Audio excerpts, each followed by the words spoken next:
Hello, and welcome to another episode of The Distinct Leader. My goal in helping you be more distinct is helping you see things more distinctly.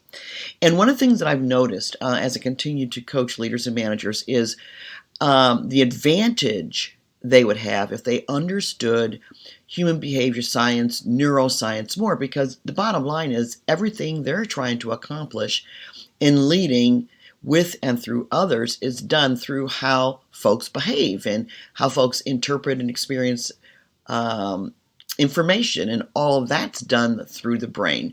So understanding neuroscience, to me, is essential to working easier, not working as hard, getting better outcomes, and certainly making you more distinct, because very few leaders really know, understand, and know how to leverage in a healthy way neuroscience. And so a lot of the things that I bring in the podcasts and in YouTube videos and in my workshops and etc. Are all based in neuroscience, so that you can have better outcomes and make it easier for you as a leader. And I'm going to give you an example of that in the next couple of episodes, so make sure you stay tuned. For right now, I want to focus on a follow-up to a podcast I did a couple of weeks ago about your power hour. And I'd like to entitle this podcast, Time as a Business Partner. So, we're talking about cultivating a leadership mindset.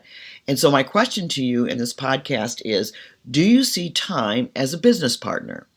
So if you are not using it, you are losing it. So no matter what the corporate makeup of your organization, for profit or not, the ability to be an effective steward of all resources is a critical competency for every leader and employee.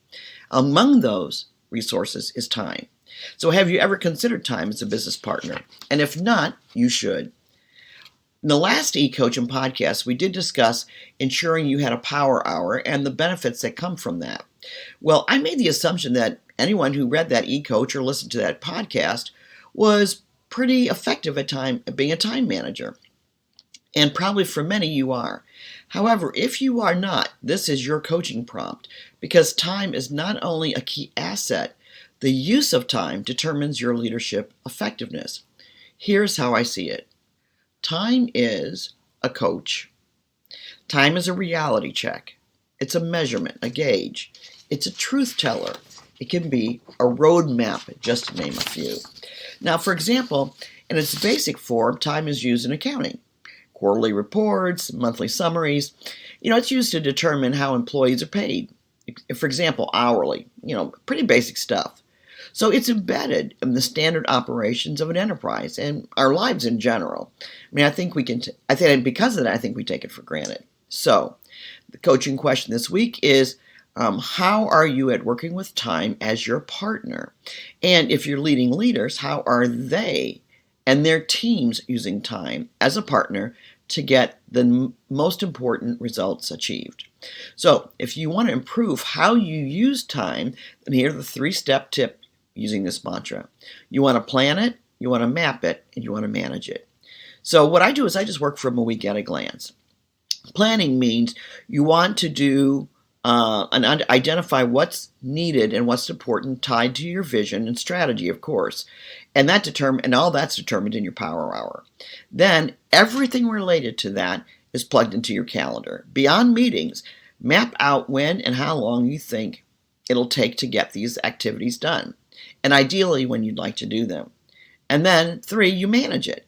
Things are going to come up, you're going to have fires, you might need to bump things around and prioritize or reprioritize as the week progresses.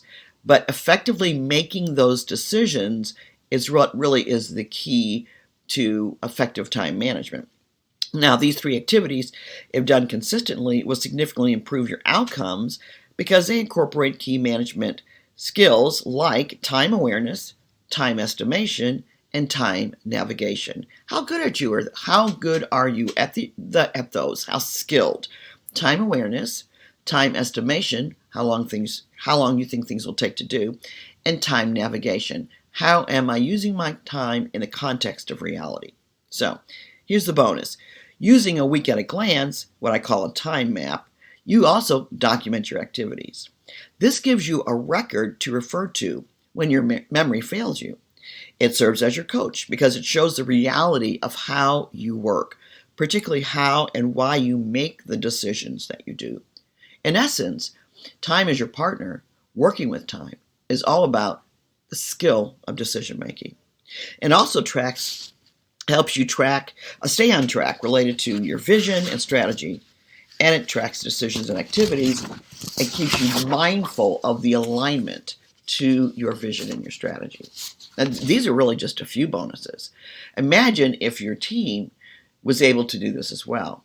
One thing I mentioned to a client the other day is another tip to using time mapping is it records all of your activities so that when it comes to negotiating raises or writing a resume or working with your performance management, and I'll talk about that in another podcast, you have the advantage of not having to rely on your memory.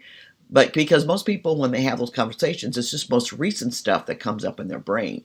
And they forget a lot of the cool stuff they did throughout the year because it's not been documented or recorded. So using a time map, it has multiple values for how you can improve your leadership effectiveness and also manage your career at the same time. And helping your team do that does the same for them. And in fact, I will suggest that having your team use time map as a way to work through getting better results makes it easy on you as a manager. Okay, so there is our tip for the day. If you want to be a distinct leader, please make sure you're seeing time as a partner and ask yourself, how are you using that? And then challenge yourself and test that and see, well, how am I using that? And am I getting the most important results? Am I being proactive or reactive? Am I in control, or is elements outside of me controlling me? It's all in the context of being effective. Okay, there you have it. I recommend you go through a series of the previous podcasts, particularly the one on time and using your power hour. That's a nice complement to this podcast as well. All right, as always, be distinct.